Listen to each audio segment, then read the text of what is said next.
All of the speakers that we have, I believe, are fantastic. You've got a little bit of something for everyone. We've got vendors, we've got a ton of door prizes, lots of education, lots of good content for you today. So we're really excited for what we've teed up. I would like to jump on what George was saying earlier. If you could please fill out the survey at the end of the conference. We want to know about your experience. So let us know, what did you love so that we make sure we keep doing it and improving upon it next year? What do you think could have been better so that we can make sure that next year's conference is even better than this one? Even though this one, it's going to be awesome. I feel like it's almost unfair that we lose an hour of sleep tonight because of daylight savings. I feel like I lost my hour last night being nervous and having kind of anxiety, making sure that we're going to have everything going today. So for anybody else who's with me, I'm sure that's probably George, definitely, and some of the conference team.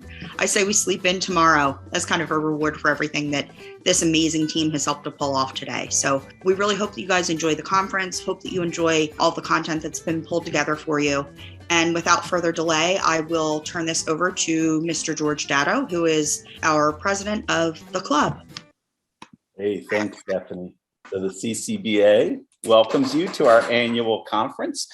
We've been doing this for 20-some years in a row, and I really appreciate the ability to be president of this wonderful club and all the work that has been done over the past 20 years that has built on our ability to present our conference today. So I welcome everybody. We have conference presenters. Thank you all for agreeing to present. We have over 300 registrants this year. We're having we welcome the Wild Ones organization, which is a national native plant organization.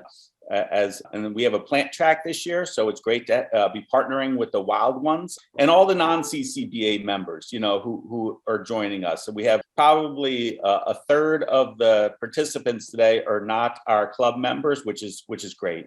And of course, to the dedicated CCBA members who make my job as president really rewarding, I thank you for joining us today, and especially the new beekeepers. You guys are the future. You guys will be bringing the new ideas and the energy beekeeping, and we're very thankful that you've joined us today. And again, welcome to the start of the 2022 bee season. This conference to me is really the kickoff to the bee season. A bunch of thank yous I need to make. We already heard from Stefani. She was foolish enough to take on the conference chair work this year. It's basically 3 months worth of work, and she's a project lead in her professional life. So she definitely brought a lot of skills that were very helpful in organizing a bunch of very opinionated beekeepers on this work. We had a conference committee, 10 or 15 people that put together recruited the speakers, put together the brochure, did the planning for the virtual conference. So all that work is great. For the people that advertised at our conference brochure, thank you. There's a link to the conference brochure on the homepage. Click there, you can take a look at that. Our vendors today, we have 50 door prizes and to our speakers. So a lot of people come together to make this day possible.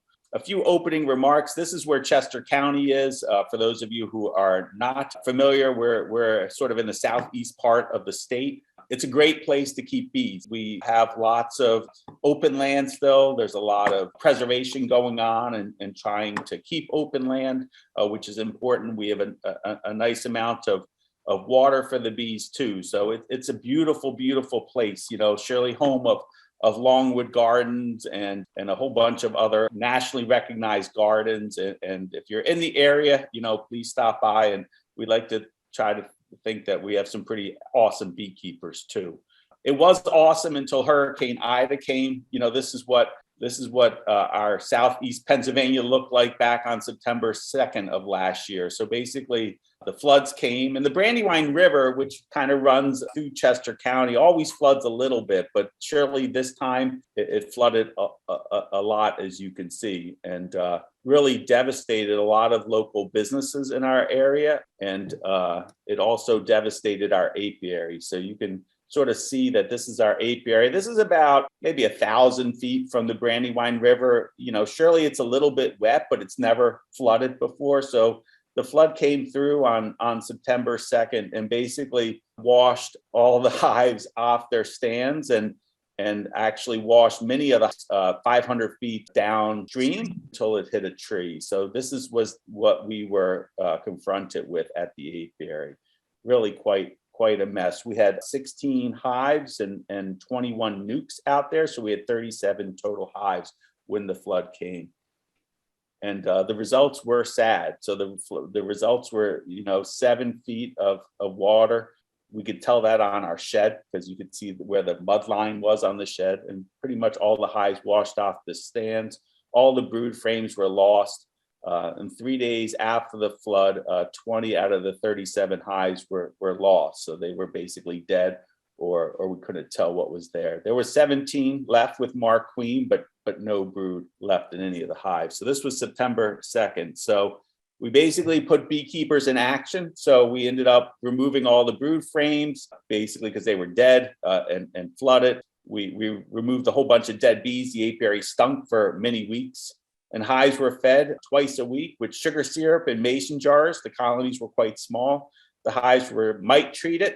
They were completely insulated for the winter. They had emergency feed placed, and I'm happy to report that 14 out of the 17 nukes and hives made it through the winter. So yes, we are a little bit short on resources, but I think the take-home message from that experience was that beekeepers matter.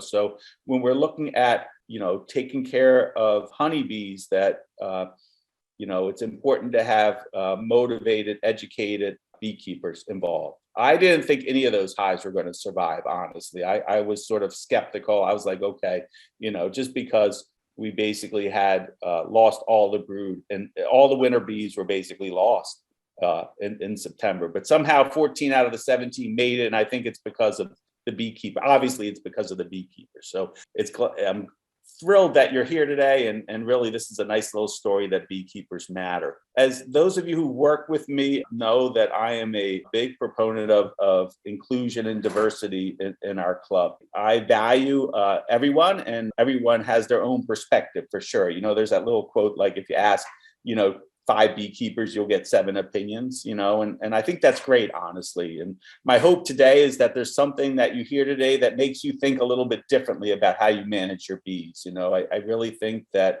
listening and understanding a different perspective becomes the foundation of learning. And I think that's so powerful.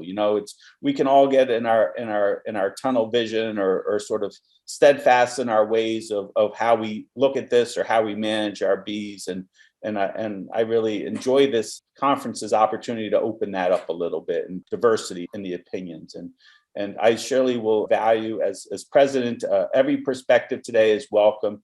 And I think every perspective should be open for questioning too. So I encourage you to respectfully ask the speakers during the question and answer session if something is sort of different than your perspective on how you manage bees, and learn a little bit. Because with enough perspectives put together, we will become better beekeepers. So we do have 27 speakers. Did I budget for speaker fees? Absolutely not. I won't get, so this is how I do things. Are you worried that there's too many speakers? A little bit, but not really. I think, the more the better. Am I going to drive Mark crazy? No, I think Mark is already crazy. So the guy who works all the Zoom stuff today, he's going to be okay, I think, at the end of the day. He did this last year and he's back this year. So I think that's a good sign. Why? Because we can all learn together. This is the advantage of a virtual conference, as compared to an in-person conference. We could bring 27 speakers and get the breadth and the diversity of opinions. If you know, working with me, either I go big or go home. I don't do anything small. I don't try to underachieve in anything, and diversity is key. So I really think that the goal today is to learn and have fun. Participate in the question and answer session. For the CCBA members, if you go to the homepage, please complete the annual census today. Here's your opportunity to let us know how your health and your beekeeping practice. So if you got a second, do that. Everyone, fill out your door prize survey. Everyone has the chance to win a door prize. I sent the link in the email last night. It's also on the homepage of the website. So please take a moment to check which door prize you're interested in. Everyone, we have 300 conference participants today. My goal is to have 150 people fill out the feedback survey at the end. If I get 50%, I'll have a pretty good understanding of what worked and what didn't work. And again, the goal is to hopefully present something that's awesome and have people interested in coming back in 2023, because you can never get enough education in anything. So hopefully the light bulb goes on for everybody at some point during this conference. And again, you get some more perspectives on how to manage your bees. That's it. So I really am excited to be here and welcome everybody. So I'm going to turn it over to Steve Repasky, the former past president of the Pennsylvania State Beekeepers Association and proprietor of Meadow Sweet Apiaries. Washed up has been is good enough, Marcus. Okay, well, that was on my next line, but I didn't want to say that. I think what we're going to do, we're going to just switch up. I think we have Jeff Eckel on too. I'm going to let Jeff start off. He's one of our state apiary inspectors. And I'll let Jeff go first and talk about the apiary inspection program and what he's doing. And then I will finish off the rest of the time talking about the bee law and PSBA and stuff like that, if that's okay with you. Perfect. Sounds good. So yeah, my name is Jeff Eckel. I am work for the Pennsylvania Department of Agriculture as an apiary inspector. I do 6 counties in the southeast here: Berks, Bucks, Chester, Montgomery, Philadelphia, Delaware counties. If they hire all positions, there'd be 7 inspectors for the state. It's my understanding that in the 1920s, we had a bit of an American foul brood outbreak in the U.S. And as a response to that, many states started inspection programs. And so I think we're pretty lucky to have one. At the moment, it costs you $10 to register your hives, and you are required to register your hives in Pennsylvania. $10 every 2 years. And you can pretty much do anything with bees under that umbrella payment. So if you had 1 hive in the backyard, it will cost you $10 every 2 years. If you have 10,000 hives in 10,000 different locations, it costs you $10. So American foul brood is kind of the big concern. It's a sporulating bacteria. So that's extremely long-lived and extremely contagious. So we all should feel like we can identify that and kind of catch those hives that come down with AFB as fast as possible. If I happen to find American foul brood, I'll inspect all the registered apiaries in 2.5 mile radius. So a lot of beekeepers are not good at keeping their registration up to date. So I would encourage everybody to log into PA Plants and make sure all your out yards are registered.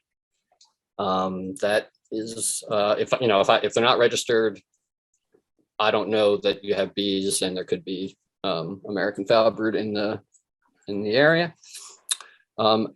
Apiary inspectors, we do a handful of different jobs. If you sell nukes or queens, you need a permit, and so that's one inspection that we do a lot of.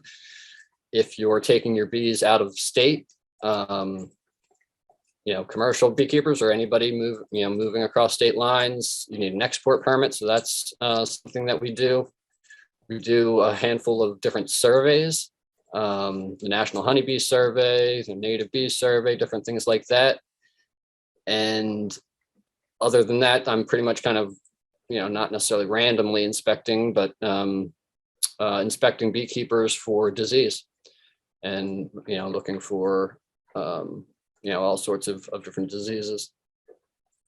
That's pretty much all I had to say. So I guess I'll just pass it back to Steve, if that's good. Jeff, there's a question about how somebody can reach you if they wanted you to do an inspection or they wanted to meet you. How do you get in contact with the famous Jeff Eckel? So what I tell people, the best way is to go to the Pennsylvania State Beekeepers Association website. On there, Steve can correct me if I'm wrong, but I think there's an inspection tab, and if you click on that, there's a link to the registration. I said we are required to register our hives, so all that information's there. if you click, I think there's a map, you can click on your county. If anybody's outside of Chester County or outside of my area, you can click on your county and it'll tell you your apiary inspector. If it's, Steve will correct me, but it may not be up to date at the moment because we haven't started for the year yet. But as soon as we start, all that information, that our phone numbers and emails should be up there. And that's the easiest way to find your inspector. Jeff, they were asking about, can you comment on the pesticide kill protocol? What happens if a beekeeper experiences a suspected pesticide kill in one of their colonies? Yeah, so that is a very time sensitive thing. And the pesticide, I meet the pesticide guys out there and we take samples, and they're very particular about how the samples are collected. So a lot of beekeepers think they can put bees in a bag and put them in the freezer and then we can have them tested, but they want to see them collected. So reach out to the apiary inspector as soon as you see something like that, and we'll start making a plan to get out there as soon as we can. Jeff, when you say time sensitive, we're talking literally hours or day, not 4 months later at the end of winter. Right. A lot of people take their time. I think people don't necessarily know what to do. And so it takes some time to kind of come up with a game plan. But as soon as you see that, you should call your apiary inspector and start making plans to get us out there. Very good. Thanks, Jeff. The CCBA has a great relationship with the state inspectors. I really encourage, I know you do a great job with the other local clubs, but if you're outside of Southeast Pennsylvania, it's a great for your club to have a great relationship with your state inspectors. They're a terrific resource, and we're very fortunate to have Jeff as our inspector. So I'm going to flip it back over to Steve to give us some updates on what's coming up with the PAB law. Sure. Thanks, George. For most of you who are here in Pennsylvania, probably have caught wind of this at some point, and it's finally coming to fruition. And this ties into a lot of what Jeff just talked about. But several years ago, 3-4 years ago now, maybe even 5, we had been told that the bee law is going to be updated, and that has finally started the ball rolling, and we're working on a whole bunch of stuff moving forward. So what we're going to do here, I'm going to take the next 15 minutes or so and talk about the potential of this bee law. As George pointed, or not George, but one of you guys pointed out, I'm past president of the Pennsylvania State Beekeepers Association. We have Charlie Voracek on here as well as a past president, and also on the legislative committee with me. Jeff has heard some of this stuff as well. So for reference, the current bee law is housed under Title III, which is the agricultural section of the Pennsylvania Consolidated Statutes Annotated, Section 2101, 2117. The legalese of it, but this is where you could actually look up what the current bee law says. It was enacted and revised in 1994, established primarily to control the spread of American foul brood, which is what Jeff had just talked about. And this bee law, as we call it, allows the activities of the Department of Agriculture, which requires beekeepers to register all their apiaries with the Department of Ag. It allows the Department of Ag to collect those fees for each applicant. They can establish quarantines to control the spread of disease. So if you had experienced an issue like this in your neck of the woods, you may have gotten a call from the state bee inspector because you were within 2 to 3 miles of a suspected foul brood colony. So they establish a quarantine within the colony or within the bee yard itself, but then establish a quarantine outside of that to stop those colonies from being moved. It also allows and the other 6 that we have to inspect all the colonies in the Commonwealth as needed. Doesn't mean you get inspected every year, but it gives them the authority to inspect the colonies for disease. The bee law also allows for regulation of bees and equipment coming in and out of the Commonwealth. So if you're a beekeeper that's moving into Pennsylvania, your hives have to be inspected by your state as well as Pennsylvania. If you're moving out of Pennsylvania to another state, they need to be inspected here before you move out. Same with pollinator contracts, even just equipment where it's just plain old equipment, no bees. that all has to be inspected prior to movement. Excuse me.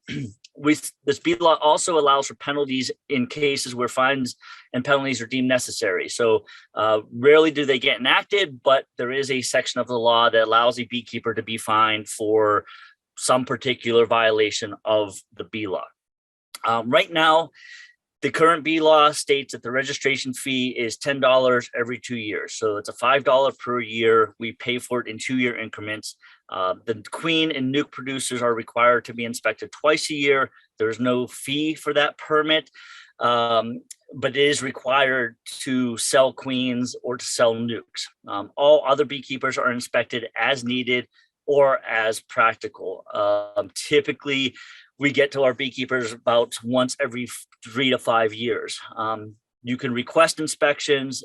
You'll definitely get an inspection if there's a foul brood outbreak. And of course, those who are importing, exporting bees and equipment, queen and nuke producers are also inspected. They're top priority. So some beekeepers slide by for a few years before they even see an inspector. Some get inspected once or twice a year, like myself and Charlie Vorse, and many others, because of our involvement in the industry itself. Now, as far as statistics are concerned, right now we have 7 inspectors divided into agricultural regions. Historically, we've had as many as 15 and more. Annually, we've inspected about 20% of our colonies or of our beekeepers every year, not our colonies. Just to show you a little table about stats, I think it was in 2012, we only had 1 inspector in a state. There were some budget cuts, et cetera. That year might be off. I wasn't able to get back to check it.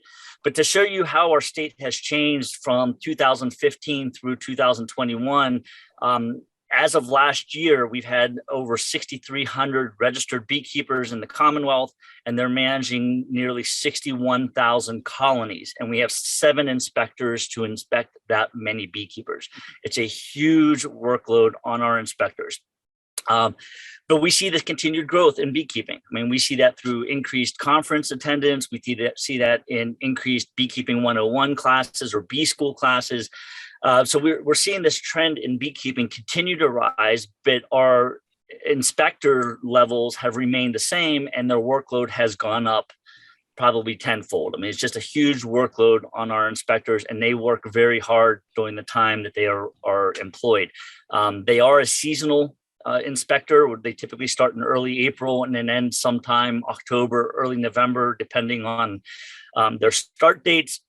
And they're worked hard throughout that entire summer. So as we have been told about this bee law, that it may get changed, it may get opened up. And if you know anything about legislative issues, when a law is quote unquote opened up, that means it's open for revisions, additions, deletions, etc.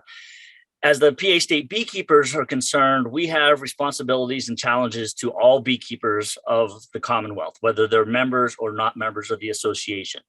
So we have roughly 6,300 beekeepers in Pennsylvania, and only approximately 1,000 of them are members of the state association.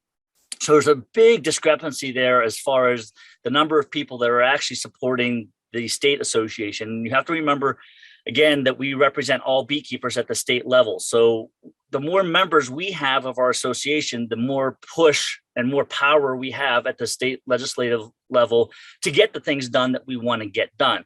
And these are the numbers that legislators look at when we start dealing with things like bee law and other legislative issues. So if you're not a member of PSBA, I strongly encourage you to join yesterday, get that membership in.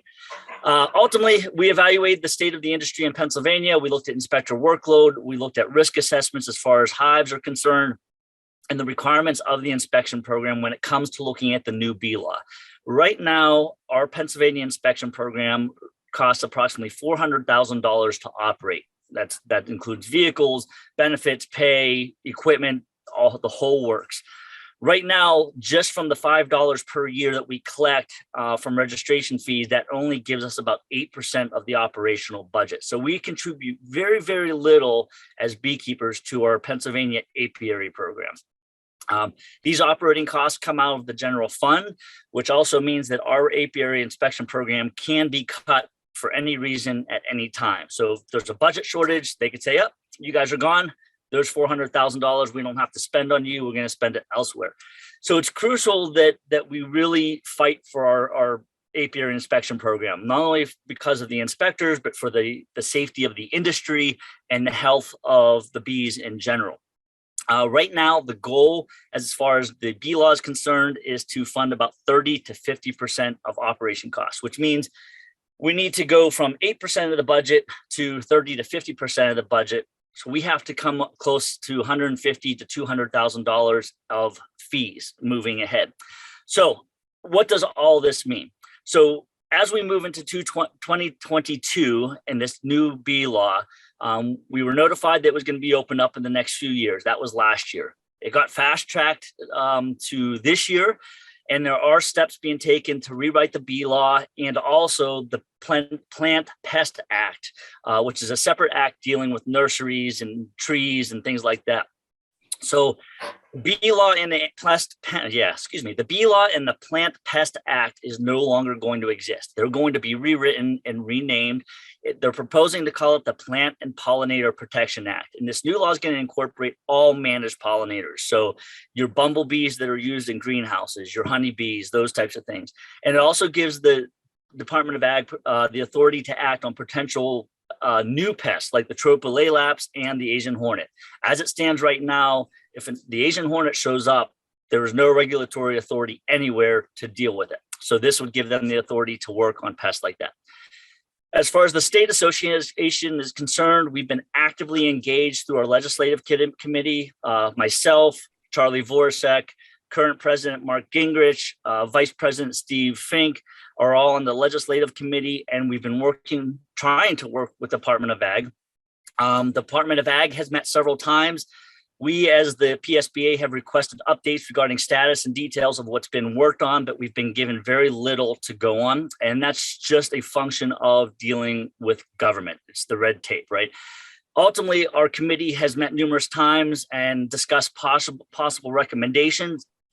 We've also met with the Department of Ag, a couple of folks, about these recommendations. We want some guidance. What are they looking for from us? Do they have certain regulatory language in mind? Is it up to us to give it to them? And we've had some mixed signals and we've had some challenges, but we have not received any draft language from Department of Ag as of last week. Basically, we had a meeting with them. As a result of all these previous meetings, the state association has moved on or moved forward, and we've developed recommendations based on our knowledge of the industry, based on discussions with the apiary inspectors, the head apiarist, Karen Rakaseka, and we are passing along recommendations to the PDA. So what are these recommendations? Now, I want to strongly point out that these are recommendations. They're proposed. They can change tomorrow. This is just what we have for right now. They have been passed on to the Department of Ag. They're not guaranteed. They could all be wiped clean. They could be rewritten. We're going to stay on top of that as an association and fight for what's right for the beekeepers. That being said, we've not been told anything that seems negative towards beekeeping, but we want to stay on top of it. So the recommendations from PSBA Legislative Committee to the Department of Ag are as follows. One, we're looking at some kind of protection from liability, basically modeled after the Equine Activity Immunity Act, which basically means that if somebody willingly and knowingly walks into a bee yard and something were to happen, that beekeeper is at least protected in some form. There's a lot of questions about this. If it's feasible, how does it tie in, word for word to the Equine Activity Act? Those types of things. We're going to try to figure that out for our beekeepers, give them some type of protection, even if it's at a small level. We want to allow for acceptance of USDA inspection for queens coming from states without an inspection program. Currently, we can only accept queens and bees from states that have inspection programs. There's ways around it, but it's a little bit difficult, so we need to streamline that process. We talked about taking the registration program from 8% up to 30 or 50%. So there's going to be a registration system to better support the cost of operating this program. Right now, there's a suggestion of a registration fee of $20 to $30 per year per beekeeper. So $5 currently, it's going to jump to $20 or $30 per year. We're going to have inspections as resources allow, but not less than every 3 years or required by special permits or disease outbreak. Similar to what we have now. Most beekeepers are once every 5 years. We want to try to tighten that up to once every 3, unless you have a special permit for something. There's also suggestion about a tiered fee based on the number of colonies. We don't like that because that's highly variable. You might start off with 50 colonies in the winter and come out with 15 colonies in the fall or in the spring. So that's a tougher pill to swallow in terms of how do you register colonies in that level. There'll be special permits and fees associated with activities related to honeybees and beekeeping.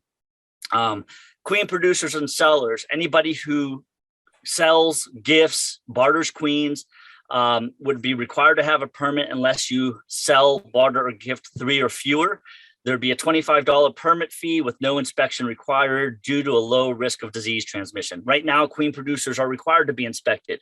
We would remove that inspection requirement. However, there would be a permit fee to keep track of how many queen producers we have in the state. Those that sell nukes or full-blown colonies of any sort would require permits. If you sell fewer than 3, no permits required. However, if you sell 4 or more, there's a $75 permit fee. You have an inspection required once a year due to the risk of disease transmission. Not that it's a high risk, but it's a greater risk because of the number of bees that are going out into the industry. Package bee producers and sellers. If you sell packages or bring them into the state, or you sell them or gift them or whatever it is, if you have 3 or fewer, no permit required. However, if you bring in more than 4 packages or sell more than 4 packages, a $25 permit would be required due to administrative tracking type of stuff, but there'd be no inspection again due to disease risk, and most packages are already inspected by the states that are importing them into Pennsylvania. There's also the import-export permit. Right now, we have a law that requires that inspection. There would be a $75 permit fee unless that person is also a bee producer in terms of selling nukes. Then the fee would only be $25. The current law, you have to inspect within 30 days of import. That would not change. Package bees are currently exempt under the current law. We would not exempt them from the reporting requirements, but again, no need to inspect. And the package bees, again, is that $25 permit fee, not the $75 fee. One of the biggest issues we have in the Commonwealth and with our beekeepers are non-registered beekeepers. These are beekeepers that could have the potential to impact the program negatively. Disease outbreaks that we're not aware of, hive locations that we're not aware of when it comes to spraying, if we're spraying for a particular pest, if we're looking at disease outbreak, quarantine, those types of things. So our recommendation to PDA is that we would require all beekeepers to produce their proof of registration prior to being able to purchase bees. So basically, as a bee seller, anybody that comes to you needs to show their certificate that shows they have registered their apiary, even if they don't have bees yet as a new beekeeper, or if they're an active beekeeper, they still have to show you proof that they have registered their hives prior to you being able to accept payment from them as a seller. No different than buying a car where you have to show proof of an insurance before you could buy that car. So this recommendation would also allow the seller to accept a written out registration form with payment to the PDA. The seller would then send that on to the PDA. This would allow us to harness those unregistered beekeepers and get them on the registration list so we know what's going on really within the state. Just a point of example, I was in North Carolina recently, and they have an inspection program. No registration for beekeepers. I'm sorry, everybody has to register, but they don't inspect anybody unless they happen to come across them, but they focus on all of their special permits like we would do, their queens or nukes, etc. Anyways, they have their North Carolina State Beekeepers Association has 4,000 members. They estimate that's 10% of the number of beekeepers in the state. So, and a lot of them aren't registered as well. So they're trying to fix it just like we are. So this whole non-registration aspect, trying to harness that is going to be a a good thing for us. As a way to incentivize and self-regulate compliance with special permits, we would ask that PDA publish or make available online a list of certified sources. So if you are a special permit, you sell nukes, you sell queens, you sell packages, you would be listed online as a certified source, which means you're registered, you're following the law, you're in compliance. A beekeeper that's new to buying bees can go to this list and feel confident that they are buying from a respected, reliable source. To help identify unregistered hives, we're going to recommend that all hives be marked with the apiary registration number. No names, no addresses, no phone numbers, just an apiary registration number, so that as an inspector is driving down the road and they see a colony with the inspection number, they can at least look up the number and say, okay, yeah, I know who that is. No big deal. I'll work with them later. Or if they're unmarked, then that clearly is a indicator that inspector needs to go look and identify that beekeeper. Are they registered? Is there an issue there? And at least allow the beekeeper to keep their records updated. Right now, the current registration is every 2 years. We're going to keep that the same, but also allow for a 3 and 5 year time period so that we don't have to register every 2 years and forget. I might want to register my hives for 5 years, every 5 years. And that's going to cut down on our administrative costs on the back end, which is going to help the operation work more cleanly. As regards to fines and penalties, there are fines and penalties currently in place, but they're seldom enacted.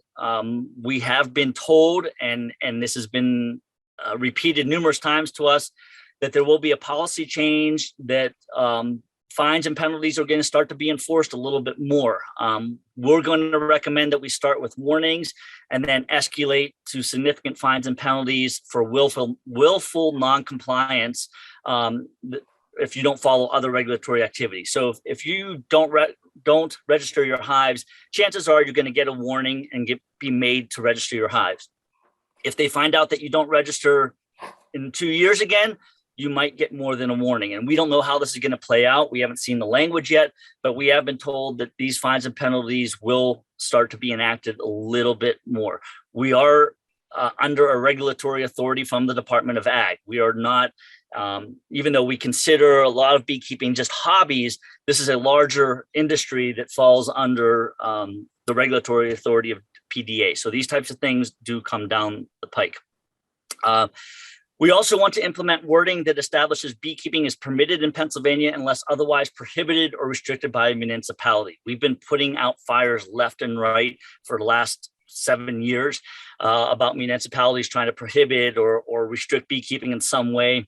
We would prefer that the local municipalities have no say, basically just say, hey, beekeeping is allowed, you can't stop it.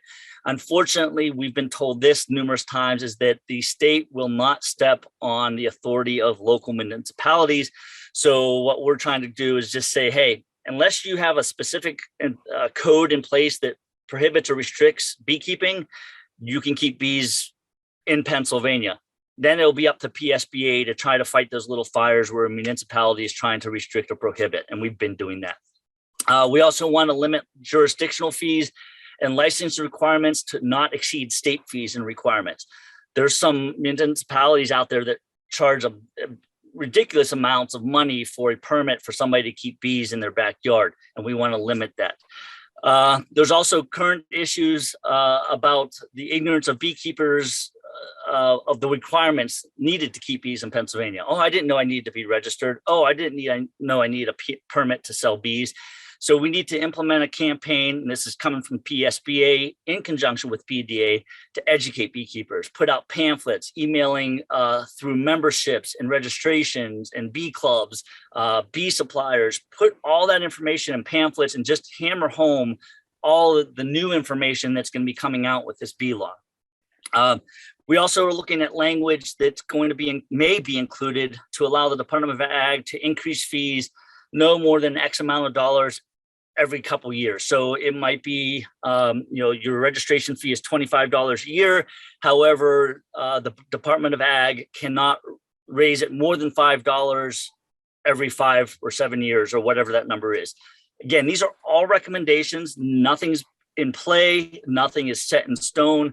This is what we've been going to do PDA with. And last but not least is we're going to push to have the funds go into a restricted account rather than the general fund. And the difference is under a restricted account, the state cannot take that money away from us. So we're supporting upwards of 30 to 50% of our operation, and it's in a restricted account, which basically ensures we are going to have inspectors at some point, at some level. The argument has also been made that as pollinators, we are providing a service free of charge to the residents of the Commonwealth. So it's also why we're not pushing to try to fund 100% of the program. One, it would be unrealistic. We'd be paying upwards of $75 to $100 per year per beekeeper. We don't want that. Nobody wants that. So kind of going to 30 to 50% route and saying, hey, you guys could contribute too, because we do this free pollination, right, service to the environment.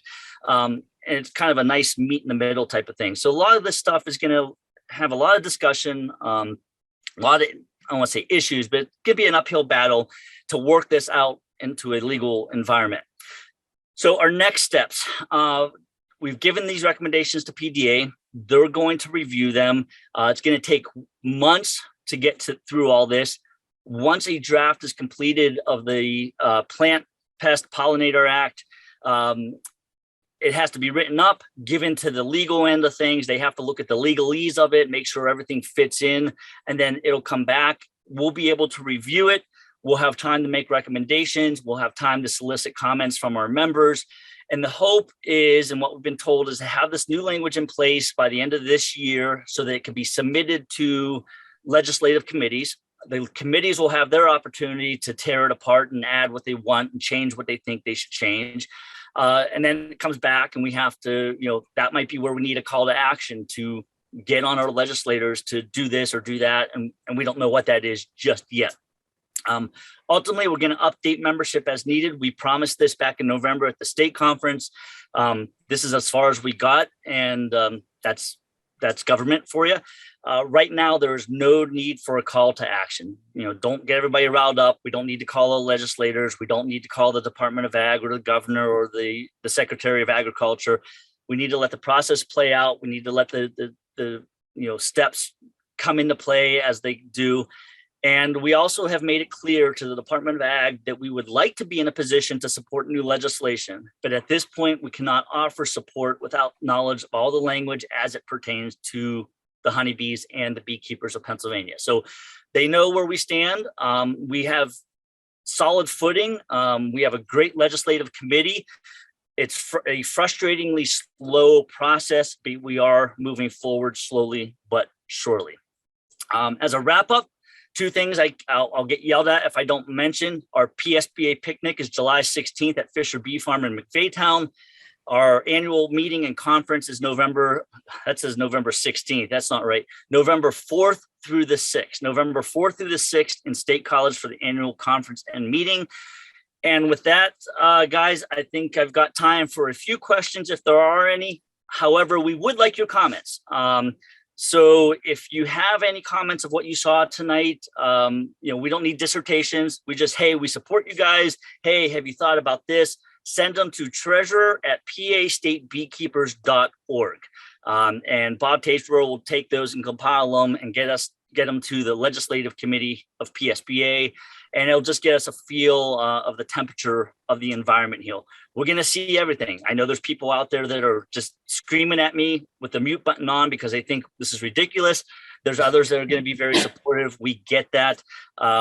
It's tough to represent everybody. What we're ultimately doing is looking out for the best of all beekeepers under all conditions for the honeybee industry in Pennsylvania. So, George, I'll take a breath, take a drink, and if there's any questions, I'd be happy to answer them. And thank you, Steve, for presenting on this topic today and making us all aware of what's going on at the state level. I clearly know that you guys are representing us well, and please reach back to the local clubs. Let us help on however possible. Absolutely, yeah. We'll be in touch, and we appreciate the opportunity to spread this information. This is all brand new of the last week, so this is hot off the presses for you guys. And we're looking at potentially putting this in the newsletter, etc. So thank you again. And we look forward to representing you guys in the best way possible.